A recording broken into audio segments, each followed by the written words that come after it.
What is going on, everybody? Welcome back to another episode of Quad Shot Podcast. This is episode number 16. It is a beautiful rainy day out here on the East Coast, and we are stoked to be here as always. Thank you for tuning in. Ron T, how you feeling? Dude, what's going on, guys? What's going on, Aidan? Great to see your face today, my man. We're doing fantastic. Happy Monday. We're coming back, bringing you guys another episode. And we're going to do Buzz of the Day, and then we're going to get into Chapter 7 of The Mountain Is You. And that's the last chapter of this book. Of the book. Now, do you feel like the chapter was like a summary? I think it was kind of a little bit. It definitely was a little bit of a summary of the entire book and like what we learned throughout. Yeah. It was also just a really solid chapter, and we'll talk about that today. I know, it was a good one. It was a good one. So excited to be back for episode 16. We're pumping out episodes like no one's business here every week. So tune in. Yes, sir. Good content what too. What do you got for us, Ada? Before we get into Buzz of the Day, have you been surfing at all? Not as much as I would like. Okay, when was the last time you got in the water? Maybe 2 weeks ago. Okay, not bad. How'd you perform? I had a few rights. I'm telling you. Okay. I was on a few bombs out the back. Okay, so when you paddled out, did you have any focuses you wanted to like dial in anything like specifically, or were you just kind of just getting out there? No, so yeah, this is maybe a good little talking point here for the audience. I don't know if everyone pretty much surfs nowadays, honestly. I don't know about that one, T. Come on. A lot of people do. But no, so when I first got out here to California, like I had I split my lip with my board. I had to paddle in. I fell. I lost my leash, had to swim in. Yeah. And then I also busted my foot off the reef. So there's been a few this might sound dramatic, but traumatic experiences out here where I've been like, oh shit, like you forget the power of the ocean, right? Yep. So it kind of makes you gotta dial in to where you're at and be present. So this last session 2 weeks ago, I was like, you know what? It was pretty big. I think it was like 3 to 4. I was like, 3 to 4 feet. Go out there. Yeah, 3 to 4 foot, and go out there and not panic. Like when I get a set on the head or anything, just know that I'm gonna be okay. Maintain calmness, and because if you panic, you tense up. That's when you get stress, and then you lose your breath easily. So like especially underwater, if you get held down. Yeah. You're using a lot of oxygen. That's what I was working on. Nice. That's what I was working on. Nice. I learned that. Yeah. Actually, funny enough, I was surfing with this local guy growing up. Surfed together often. Mario Stark. He said something to me that stuck with me, and it was actually referring to what you were just talking about. And he just said, just let it happen. Don't fight it. Because the resistance when you're in that washing machine, when you're getting tossed around, the resistance, the fight, the panic, it all uses your oxygen, and it makes you feel like you're drowning, but you're not. If you just let it happen, your leash is there, follow it back up. Sometimes you can get tossed, but that's the thing. You're athletic. You can hold your breath for I don't know how long, probably almost 2 minutes. You know what I mean? You think? You've seen me try at the pool. Oh, yeah, that's right. Let's work on that one, T. 19 seconds. Oh, yeah, no, it's not good. It's fine. But, yeah, so I think, I don't know. I love that you went out there with the intention of doing that. So let's get you, let's get you out in the water, kid. Come on, 2 weeks. More. Yeah. How about you? Have you been surfing? Surfed 2 days ago. Yeah, how was it? Good swell, probably like 4 feet. Kind of mixed up though. East southeast, lot going on in the water. I surfed Gabe's Machado, the 5'2", I think. Nice. Thing's a ripper, dude. The thing is a ripper, but it doesn't handle speed well, so it really the tail has a lot of give. If you go in for a power carve, the tail kicks out, which I like. But if you go in for a hard bottom turn, it skids, right? So you lose that. You can't dig in. You can't rely on it with a lot of speed. So why didn't you use your spear? I didn't think it'd be that big, T. So I only brought the 7.0 and the Machado, and yeah. But I just wanted to get you fired up on surfing a little bit. How's the knee? The knee is okay. It's getting stronger in the gym. Still doing PT? No, I took the exercises from my physical therapist and I'm utilizing them in the gym. Good. It's a lot cheaper, T. Going. Yep. Keep rebuilding that. All right, Yeah. guys. Well, we just had a little segment there, catching up, talking surfing. Yeah, we'll throw it in there every once in a while. Why not? Let's get into buzz of the day, though, as we usually start our podcast with. And this week, I have it. It's a original quote. So, yeah, it's just something simple. It's a nice reminder. You are deserving of love always. Always, right? And it feels like it at times where that may not be true. It can feel like that. And it's hard to feel like that. Maybe you did something where you feel like you're not deserving of love now. You're not because deserving of something you did in the past, correct? Exactly. Or you're currently doing. I know that when I was going through like addictive patterns in my life, whether that be like routine or substance or relationship, I easily felt the feeling of like I'm not deserving of love, you know? And that's interesting, right? Is it because you know what you're doing is wrong or not good for you? You're damaging yourself to the point where you're not giving yourself love, so someone else shouldn't give you love. And you know that deep down, even though you keep doing those addictive tendencies, you know you're trying to mask something. Yeah. But why you bring this quote to us today is why? What made what sparked this? You are deserving of love. Everyone's deserving of love. Yeah. So for me, good question. For me, I was in a place where 2 episodes ago, I had opened up about a specific situation, and it was hard to deal with. It took time to work through and process, and throughout that process, there was feelings of like not being deserving of the love, because I guess because I was still giving love, right? Yeah. And receiving love. But I did something that was so out of character. And not aligned with the love that you were maybe giving for 99% of that time, or to those people. And then that 1% where you made it, mistake, or didn't think it would come back to bite you. But obviously it did. And then now you're understanding like, wow. And now that is a big situation because it came up, right? And now it's like you're feeling like, then you focus all your energy. You're like, oh shit, like I am a failure. I am not deserving of love because I did this. And you start to churn, everything goes in your brain and it starts to, it takes over, right? Right. And you start thinking only about that singular thing. Yes. And you're like, oh shit. And then you start to believe it. Like I'm not a good person, all this shit. Yeah. And it was something that, like I had mentioned previous, it was something that happened in the past, right? And I didn't fully deal with it, obviously, or fully learn my lesson. So it had to resurface for me to be able to fully process it, fully understand it, fully learn my lesson, work through the emotions, and then come out on the other end stronger and better. But during that time of processing, I was still like, still giving and receiving love, right? And at times, from different sources, family members, whatever, friendships, and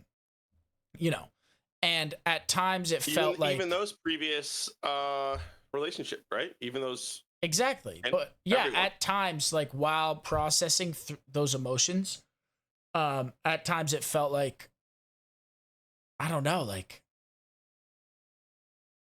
that I wasn't worthy of this person's love, because I guess it was like a protective mechanism, a worry that I'm going to do Then again, to same hurt someone thing else to and then feel that the person. same way. Yeah, it's a Exactly. great way. We're breaking this down here for you guys. Come on. Yeah.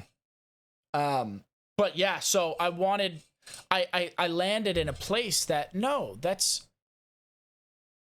irrational. I am totally deserving of this love. I know who I am. I know the type of love that I provide. And just because I made that mistake doesn't mean that I'm no longer worthy of this love. So, and I'm looking in the book right now because it's funny. This chapter talks about that. Right. Yeah, and it related to it, and we can touch on that when we talk about the chapter. For sure. Have you ever felt like that in your life, T? I'm pouring up this is straight. It's straight from the French press to the mug. So I'm just gonna go. And I got a little honey. Like meat, kid. Yep. Have you ever felt like that in your life? Have I ever felt like that in my life? Yeah. I think that's why I haven't had a maybe a serious long-term relationship.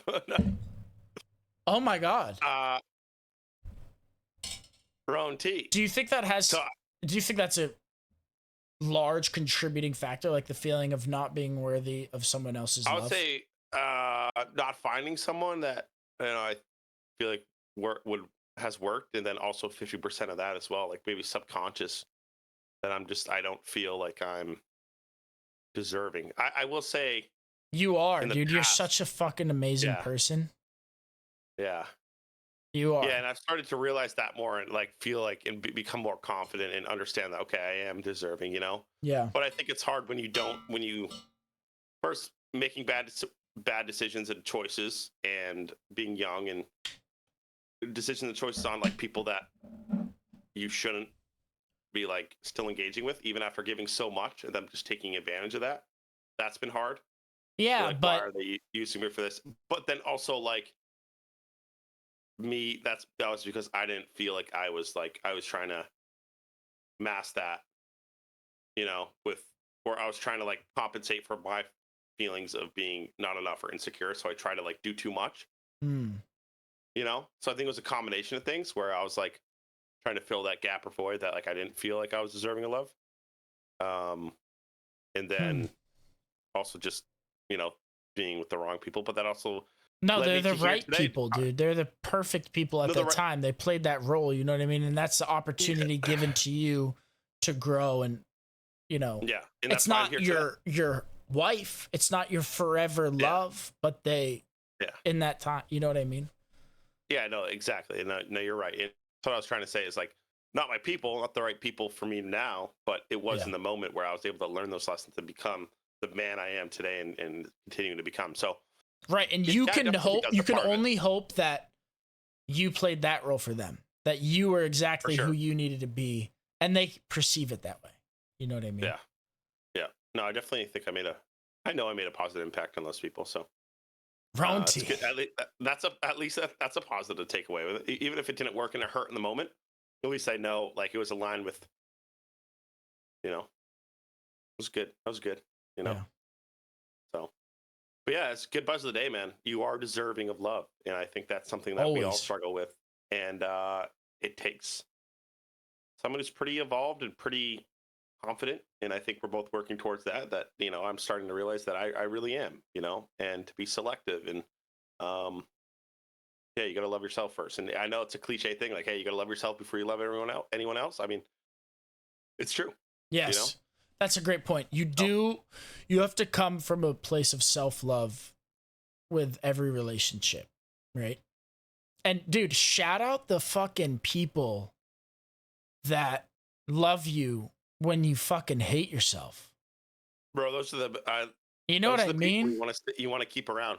Those are the people you want to keep around, Fuck those yeah, man. I'm so lucky that that's my biological family. It has been, Yeah, my mom.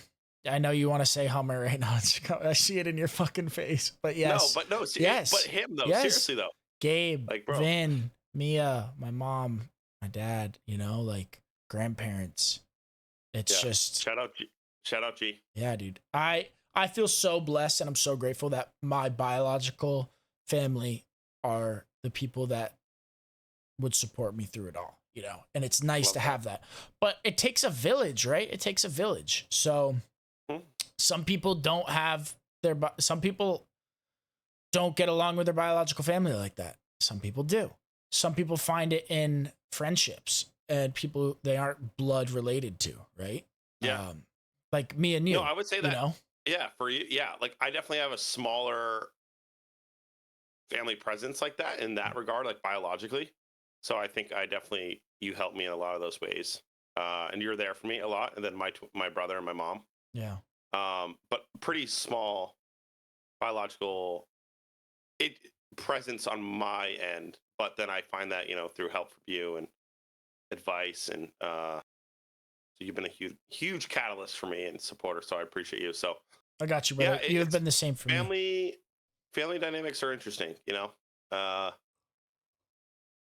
yeah, it's so crazy how it shifts and changes over the years, right? So, Well, yeah, if you think yeah, about your relationship with your mom when you were 10, right? yeah, And the responsibilities that she had. I thought about this the other day, and I haven't texted it to my mom yet, but this is, I guess, the perfect time to say it. I'm still going to text it to her.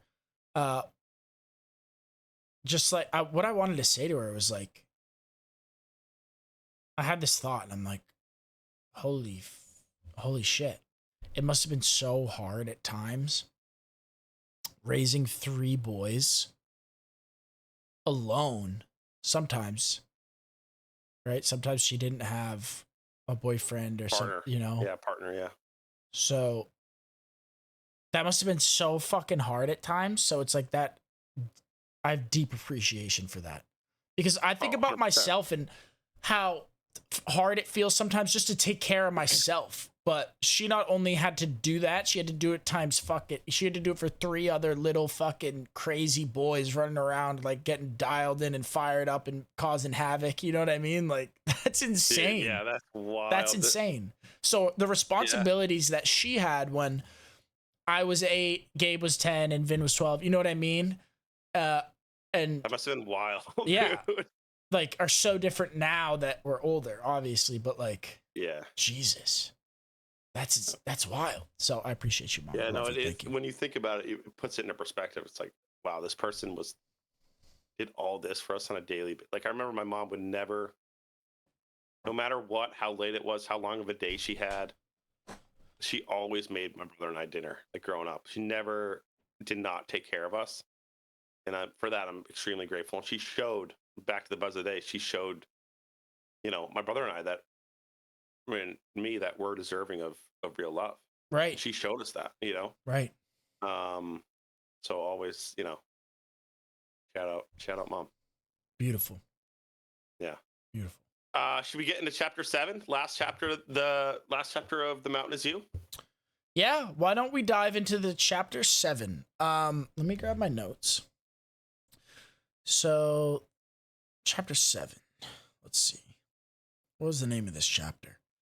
From self Moving from sabotage to self self sabotage. mastery. Yep, moving from self sabotage to self mastery. Okay. So, yeah.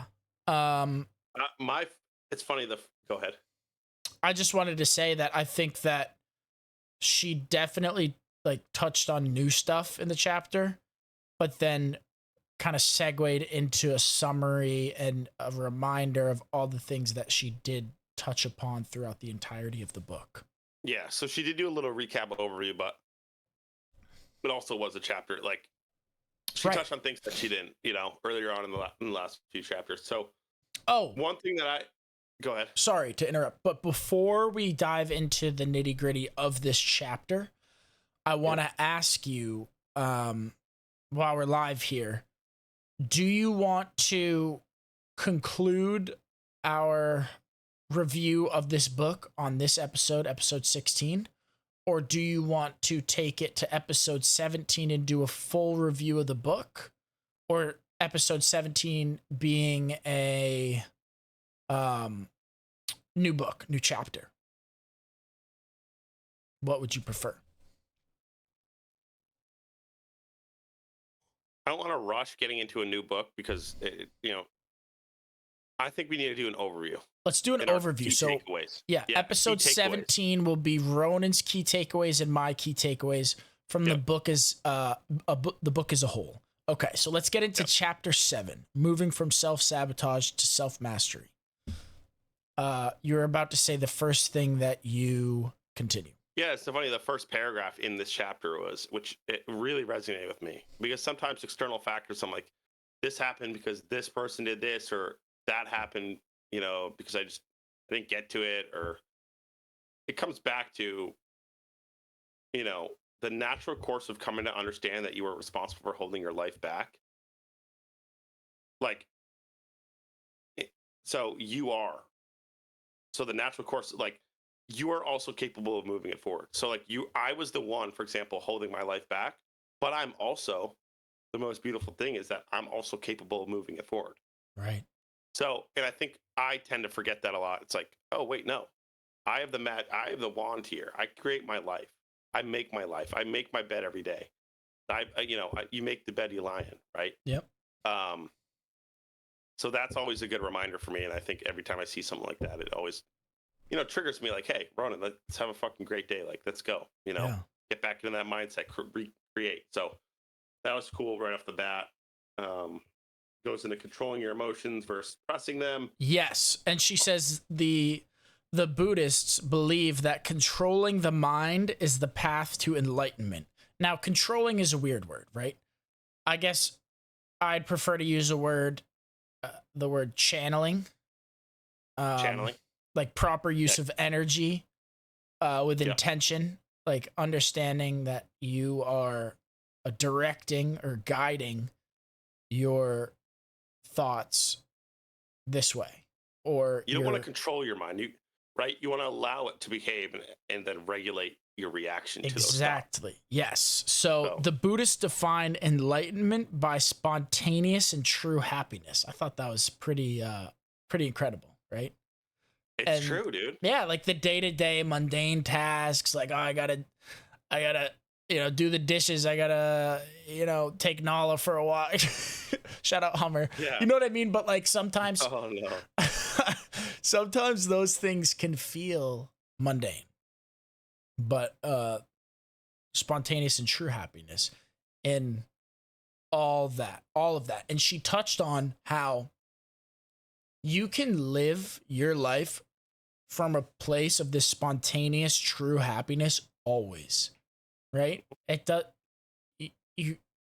It's a flow of where you're in and you're out. For me, at least, you know what I mean. Like I drop in, and sometimes I'm like, hey, come back. Like, drop back into the present moment. You're here. Look at this. Look at what's around you. You've seen. You've looked out this window 1,000 times, but it's so beautiful. Be grateful. You know what I mean? You've started your truck 1,000 times, but it started again today. Be grateful. Yeah. Like, it's the small, like, I love that. It's the small things, man. Tying back to what you were saying about you're deserving of love again. I know it's hard for you over the recent, your recent life events, but I'll just touch on this here. And this is a good segue. And I want everyone to listen to this. You were scared that you were going to have a lapse again in a current, what you did, and maybe your lapse of judgment, or something you did something that wasn't aligned with your character. The reality was, like, you were just scared that you were going to do that same thing again in another relationship. Right. So learning to trust yourself again. Yes. Okay? Yes. I love that. Inner peace is the state of being connected to the deep internal knowing that everything is okay and always will be. Yes. And having a better sense and trusting yourself more. This is all you had to know. This is all you had to do for this current state, and say, hey, I understand what I did in the past. And then the anxiety that arises, like, maybe I'm not deserving of this. I'm not deserving of love because I did this. And what if I do it again and hurt this other person? Mm-hmm. It's really just a protective mechanism that's built into our brains once something happens. And then you probably don't want to get involved with someone else because you're scared that you're going to do it again and hurt them and feel the same way. So right. Trusting yourself, learning that lesson, and lesson in resolving that and knowing and trusting yourself that you're not going to do that again, and knowing that you've evolved, right? Right. Knowing who you are, not letting the worry affect the beauty of your current relationships, and trusting yourself and carrying yourself the way that you know who you are, right? So yeah, dude, I really appreciate you bridging those gaps in such a beautiful way, because it's true. It's so true. You do know who you are, Aidan. Yes. You know, you do have everything you need to, you know, yes, to be the best person you can be for someone else and yourself. And yeah, you are deserving of love. So yes. And but she also, and this is very, very important, and not to let this get lost along the way, she also said you are always responsible with how you choose to act, right? So I will always be responsible for how I chose to act then, right? But how am I going to act moving forward? And I have to trust myself and know who I am and use the things that I've learned from the experiences that I've gone through and grow from them, right? And continue to be responsible for the way I act, whether it's good or bad. Always responsible. So I loved that. And she also touched on suppressing emotions, right? And controlling them. So the difference between suppression and controlling. I still don't like that word controlling, but she used it. I think that was something, yeah. You know, let's just say I think channeling. it was really controlling the reaction.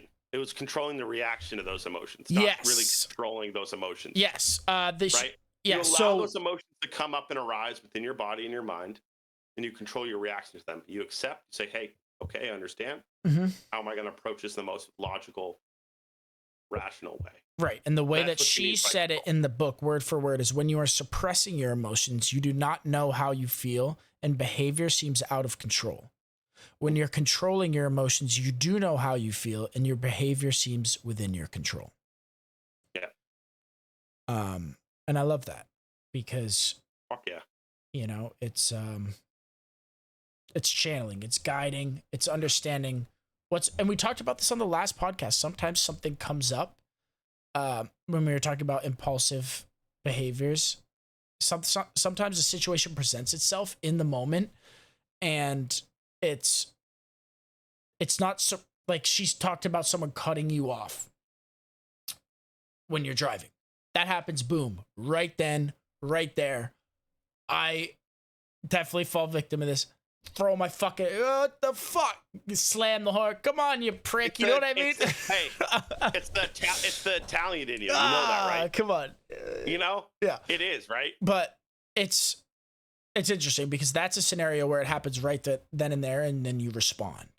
And the way that she described it is that's you suppressing, right? Because now your reaction is out of control. But if you were, I'm not going to say controlling, if you're channeling, right, then you're in full control.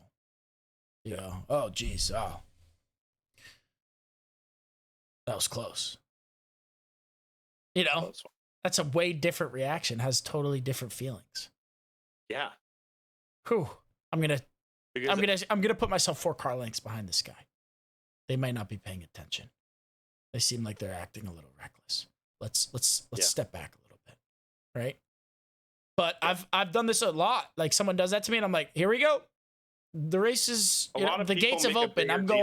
I'm riding up on their ass. I'm like, all right, here we go. And it's just like, yeah. So I love that. There's much bigger things to be worried about, and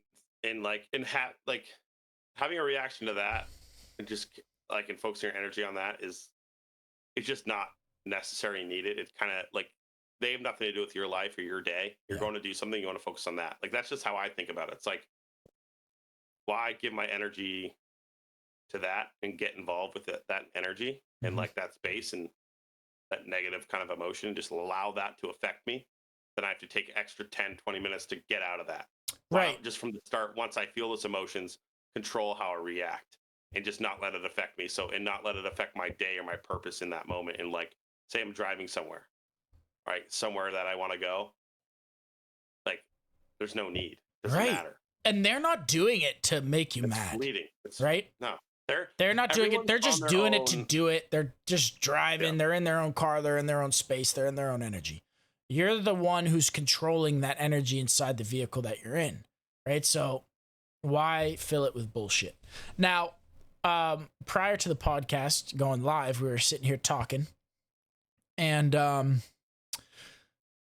I don't know if you want to share this, but the person in your life that you mentioned was like asking you a question that made you uncomfortable. This pertains to it, right? When we begin to trust our thoughts, we let them inform our feelings, and this becomes a cycle. The combination of the two makes them feel real. So you had thoughts like, oh my God, is that what he's doing? And then irrational, like this. So then it became real. Let's explain it. You want to explain it? Sure. Okay. Vaguely. So, yeah. Yeah. So, my roommate out here was asking me, so I sell software, asking me like how much I would make from this deal if I closed it, and what's your percentage. And it was in the moment, so I could have obviously said I don't feel comfortable answering that, which, could have done that. So that's on me.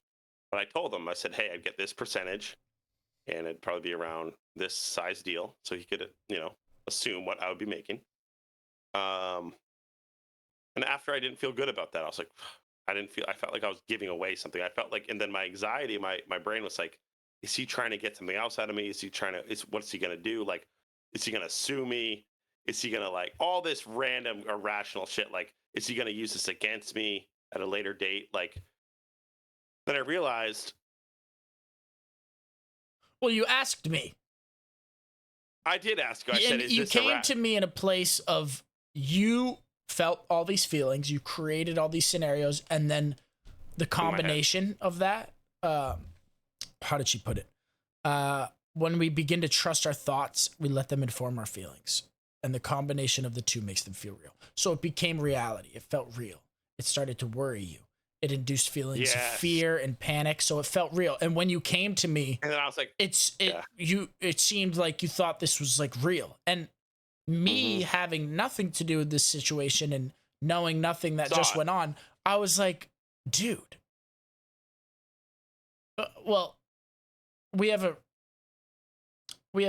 relationship, and you know who I am, but I've been working on validating feelings more, and like, and I know I don't do that a lot, right? I know I can just like get straight to the point, straight to the solution. This is what you have to do, or this is what I think you should do, and this might help. What do you think? Right? You go, you're tapped. You're tapped. Yeah. You're tapped.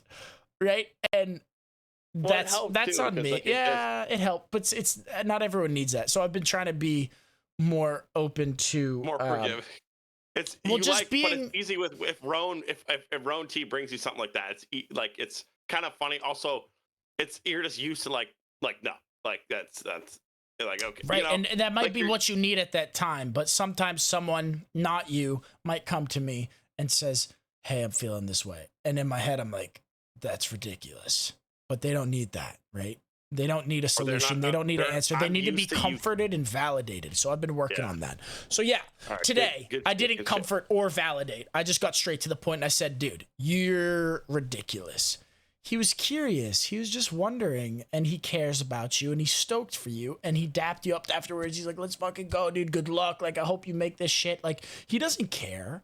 And if he's jealous, that's on him, right? True. But he probably isn't, because he does well for himself and he's focused on his own life, his own goals, and his own aspirations. But he was asking you out of like a genuine curiosity and care, maybe like a conversation, like, but you took it as a personal attack, which it was not at all. I might be assuming, right? He could have no, you're right. Malicious motives. Who knows? Probably not, though. And you created a reality that is ridiculous. a very my head, short. yeah. Was that this morning that happened? Last night. Last night. Okay, so it's been stewing for a bit. Yeah. Yeah, because you went to bed thinking about it and you woke up thinking about it. I was like, oh. It's interesting. Yeah. So, Yeah. how do you feel about it now? After I didn't validate or comfort you, I just slapped you in the face and said, what are you doing? Yeah. There's no reality in it, you know? No. My brain jumped to a conclusion. Right. So. Yeah. Yeah, nothing to worry about. No. At this moment. At all. It won't impact it. I was like, oh man, maybe I just told him the deal. Maybe I jinxed the deal, you know? But that doesn't mean anything. That's almost like a negative manifestation, right? Jinxing. Why do people believe in that? Like, my old boss used to say that all the time. Like I'd send a car out the door after doing all this work to it. You know, big job, requires a lot, brake job, you know, oil change, tire rotation, whatever, like a transmission service, you throw in an air filter, cabin air filter. You're doing like a bunch of different things to one car and you send it out the door and I'm always, you know, like, oh, I feel good about that. I hope they're really happy. And then he'd go, what the Chachi? You just jinxed it. Why would you say that? And I'm like, I don't know. What do you think about jinxing? You know, man, I tend not to play. I'm like, oh, I don't care. Like, everyone says it, so that's why last night I was like, oh, like, did I actually jinx? You know, because everyone believes in it, but I really I don't believe. I generally think if you know you did a good job, there's more reason to believe that, and you know where, like in reality, like there's more reason to believe that you did a good job and it's going to work out than it's not. I think as human beings, this goes back to another point. We tend to just think about the negative and like the worst case scenario of everything. The worry, and we just get caught.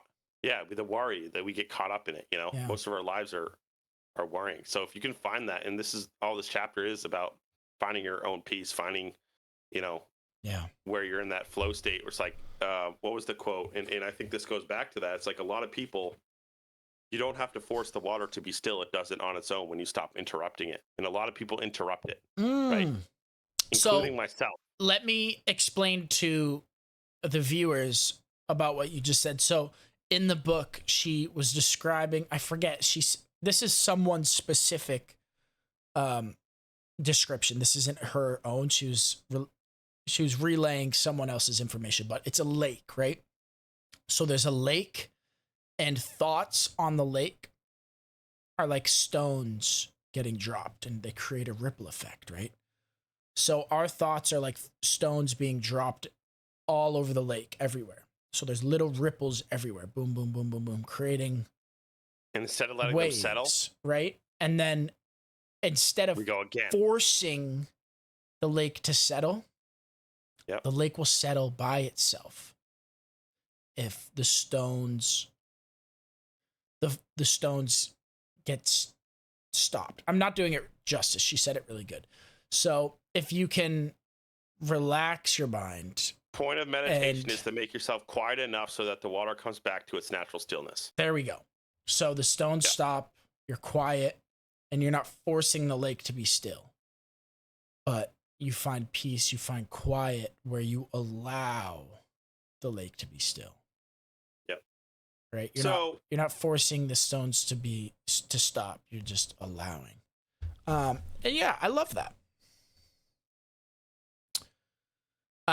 Okay, but dude, what'd you think of this one? I don't know if this resonated with you or not. I love seeing what you circle and what I write down, and if there's similarities, because usually it's pretty different. But this one I loved. What do you got? Resistance wants to rewrite our personal histories, not wanting events that are happening to happen, or not wanting to feel how you feel. Right. So the resistance to an event that is happening, you don't want it to happen. You're feeling resistance. You're like, oh my God, da, da, da, da.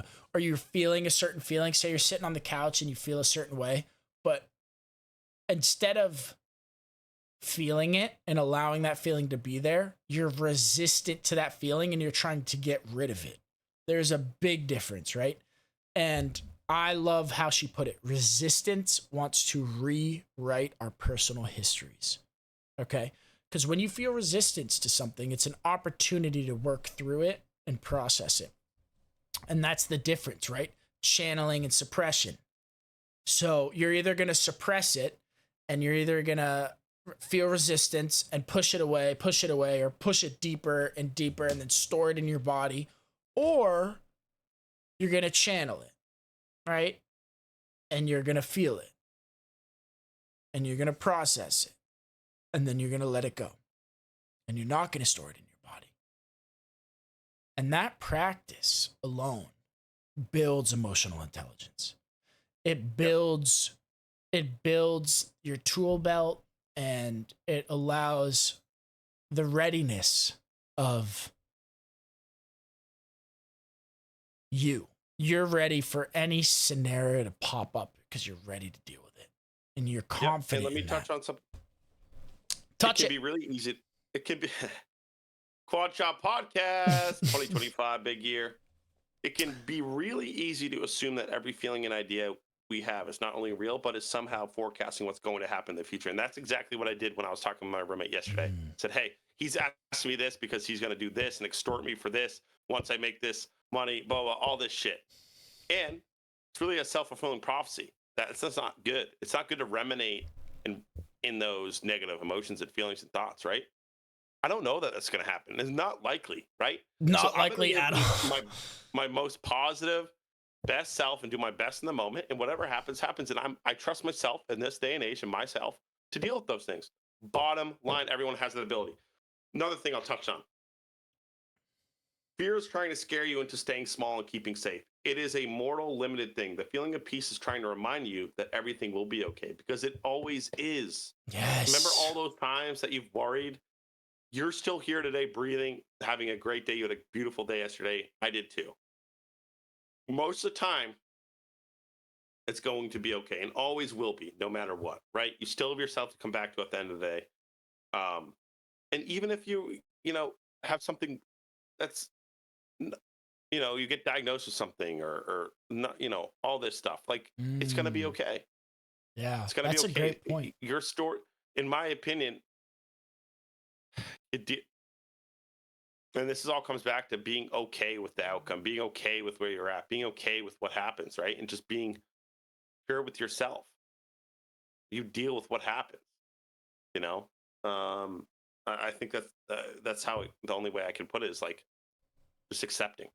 That was the thing that I resonated most with this chapter.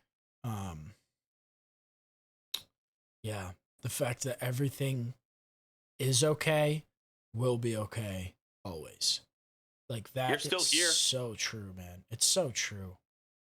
And like, it's trust. It's trust in that. You have to trust in that always. I love that. And it's hard.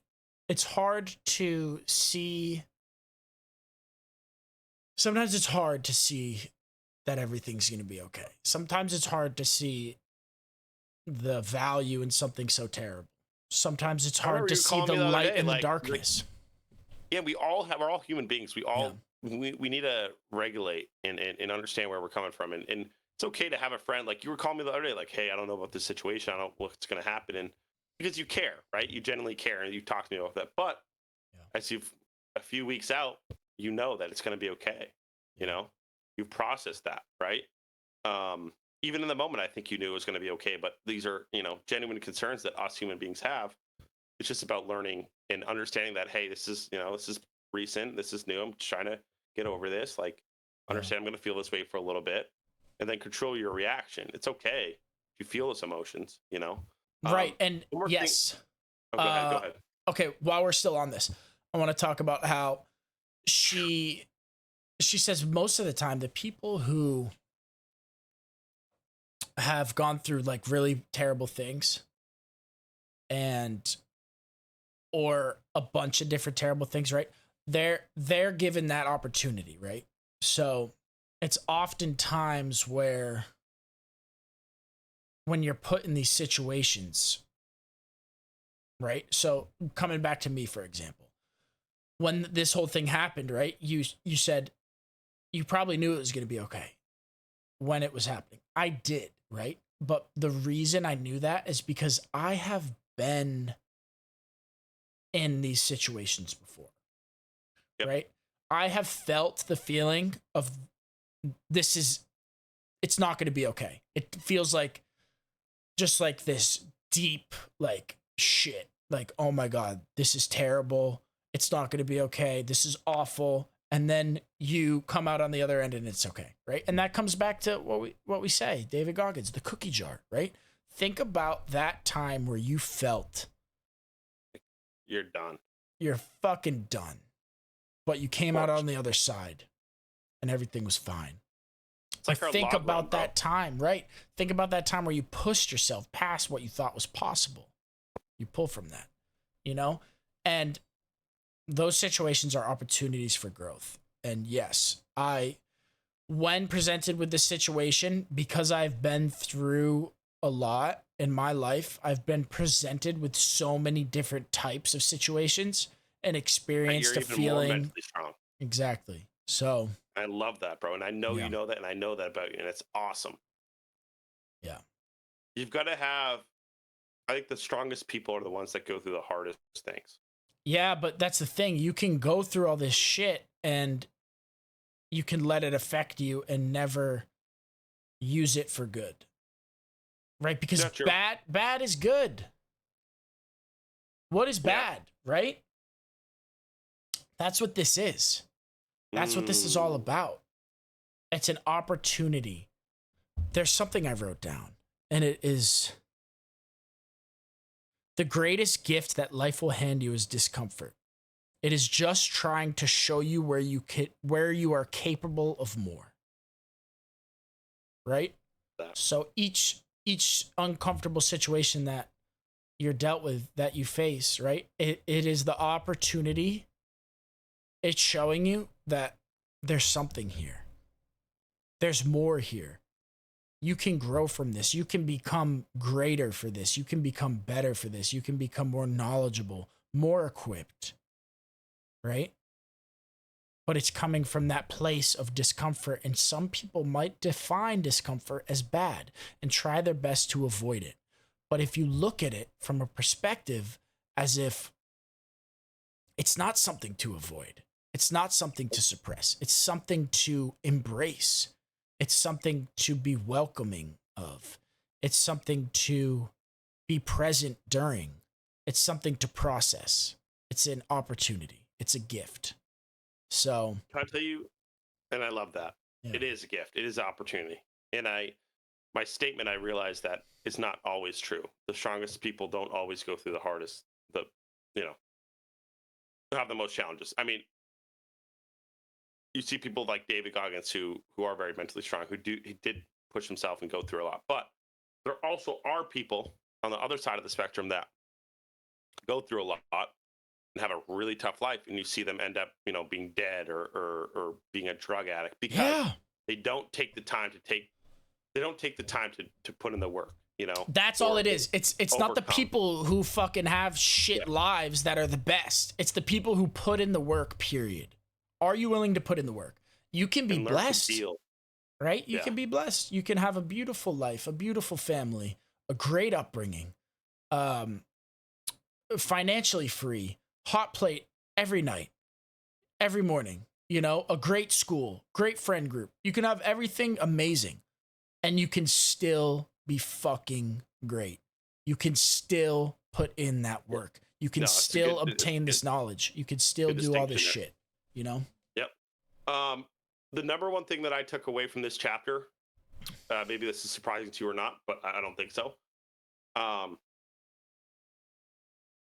This really resonated with me, and I was reading out on my porch outside last night at sunset, and it took put things into perspective. It gave me power. It grounded me for a second. So let me read it. In a number of decades, you will be gone. Your home will be sold to a new family. Your job will be taken by someone else. Your kids will be adults. Your work will be done. This isn't supposed to depress you. It's supposed to liberate you. Pretty powerful reality, right? Yeah. It's all, time is fleeting. It's in 10 years, in 10 years, we're not going to worry about how I thought I looked stretching out in the public park and people are judging me. There's certain, like, we come up within our minds and to prevent us from feeling judged or scared or in these. And then another thing this book does is that um you're taking a single feeling or experience and making a long-term prediction about your life, right? Anxiety is caused by logic lapses where there's a breach in your reasoning skills. Unlikely conclusions, you say, I'm not going to do this because of this and that, instead of just doing it and just accepting the reality of the outcome. Most of the time, it's just a false reality we're coming up with in our brain. So if you really think about it from that standpoint and how fleeting life is, how short life is, and how we'll be dead in a few decades, none of this is going to matter. So might as well just take the opportunity, every opportunity now, to live your best life, Right. and put your best foot forward and be the best person you can be. Yeah. And that's beautiful. I want to touch on a couple of things that relate to this. Funny enough, last night I was in P-Town just overlooking the fog at night, and it was a gloomy, gloomy night, and it made me realize something because everything was so still and so quiet. And the day that I had leading up to that point just made me feel this. It's a quote, it's a poem, it's whatever you want to call it, but it just came to me, and it was, Talk to me. life goes on everywhere, always. Right? Time doesn't stop. Life goes on. It continues. It flows, right? There's someone out there right now, fucking having breakfast, sitting by themselves. There's someone out there right now out at the bar getting a drink with the boys. There's someone out there right now that's crying, lonely. There's someone out there right now that's crying from happiness, having a child. Like, life will always go on everywhere. And it's beautiful.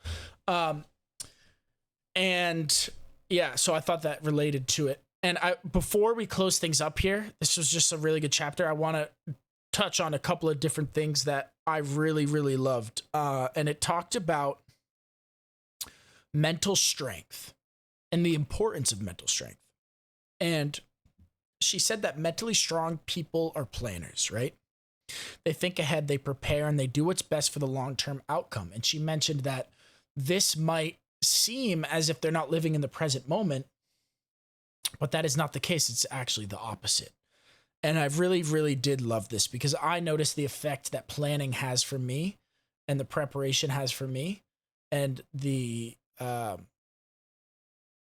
peace of mind it gives me to put myself into the present moment, right? Planning and preparation, all these things, trusting yourself and your plan is going to allow you to drop into the present moment now because you know that you have a plan.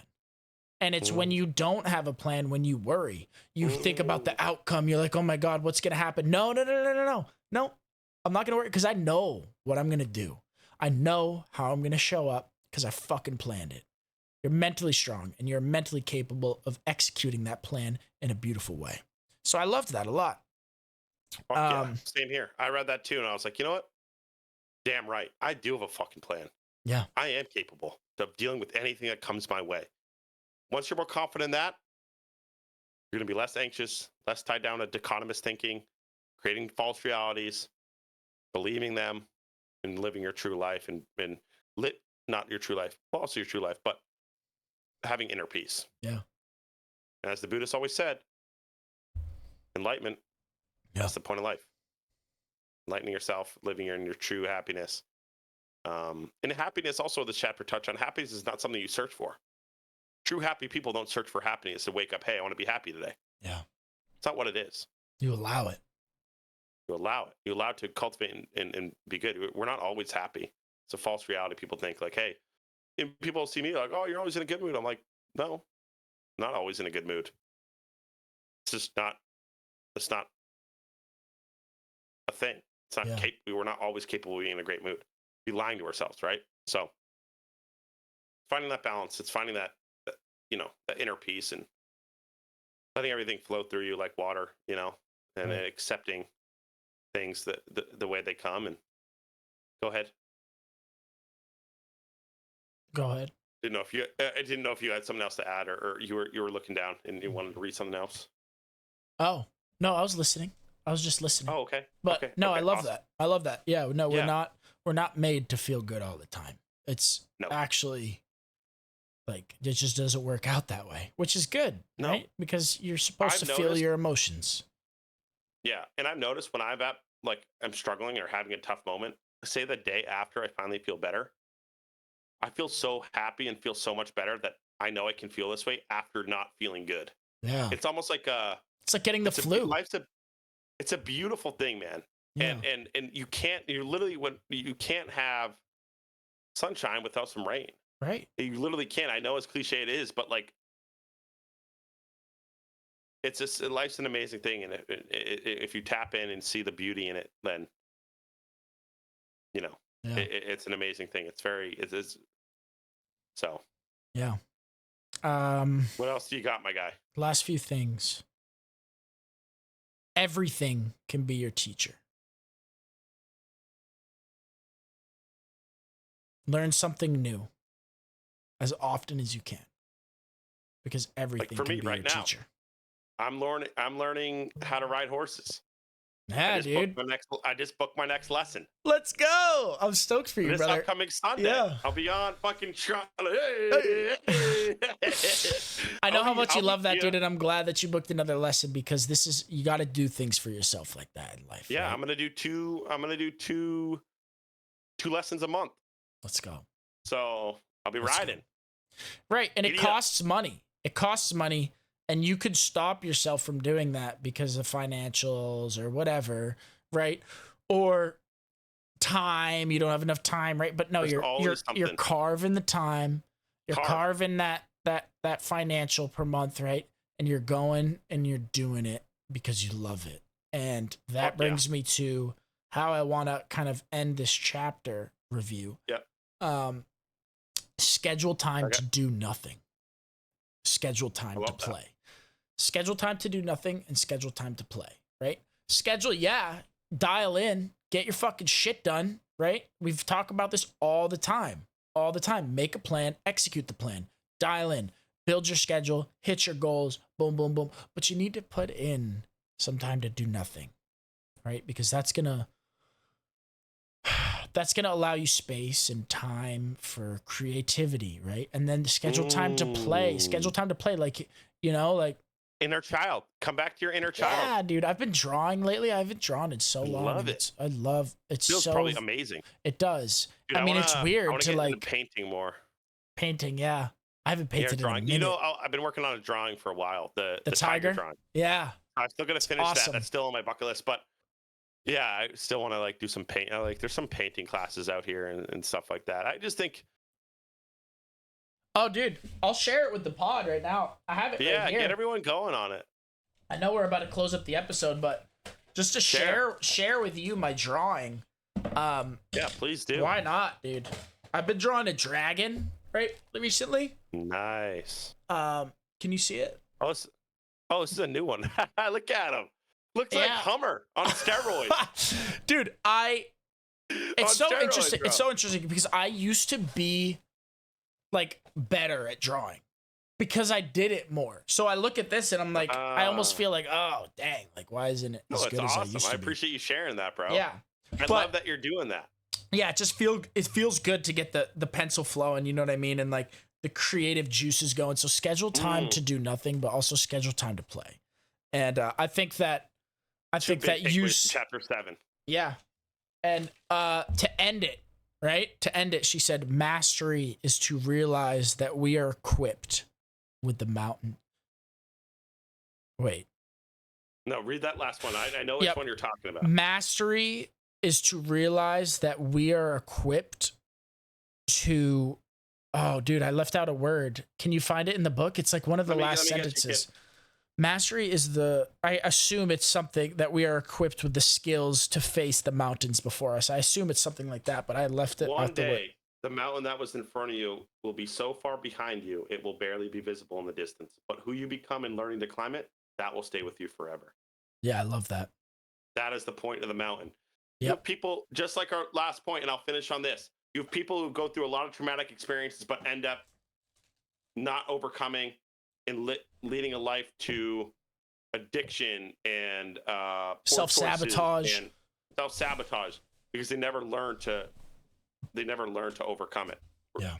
But people, you know, you see those special scenarios and those people that you look up to, and everyone that we look up to in our society that have gone through a lot, and you hear their stories and they become the person, an amazing human being after it. Those are the people that inspire, you know, people like me and you, right? That's your highest self. Because their highest self, you work through it, you get through it, right? Yeah. So that mountain is there for you to teach you things, to learn about yourself, to learn about this beautiful place we get to live. And there will always be another mountain. There will always be another mountain. Climb it, leave it in the past, but take away everything that it taught you. That climb, that traverse. Yes. Don't get it. Yeah. All right. We appreciate you guys so much. Thank you for tuning in. Ronan, I appreciate you, my man. Today was a beautiful episode, and everything that you said was beautiful, and I took a lot away from what you said, and I appreciate you. Same to you as always, brother. I feel like I'm learning from you in this podcast every single day. And I will say this, and this is the first book I've read from front to back of from the cover front, to cover. Cover to cover. From cover to cover. Since I think when I used to read A to Z mysteries in like middle school. So after I read this last night, I am proud of myself that I actually got through a full book. And you know, we're growing and evolving here over at Quad Shop Podcast. So come on, stay on the journey with us. We're going to the top. Let's live our best lives. Much love to everyone out there. Spread love and positivity wherever the fuck you go. And we're over and out. And we'll come next week.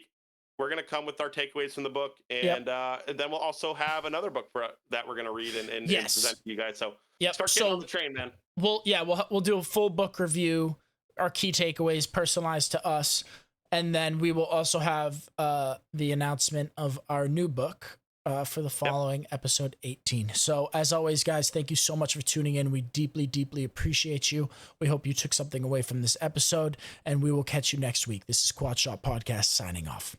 Love y'all. Be good. Bye, Ada.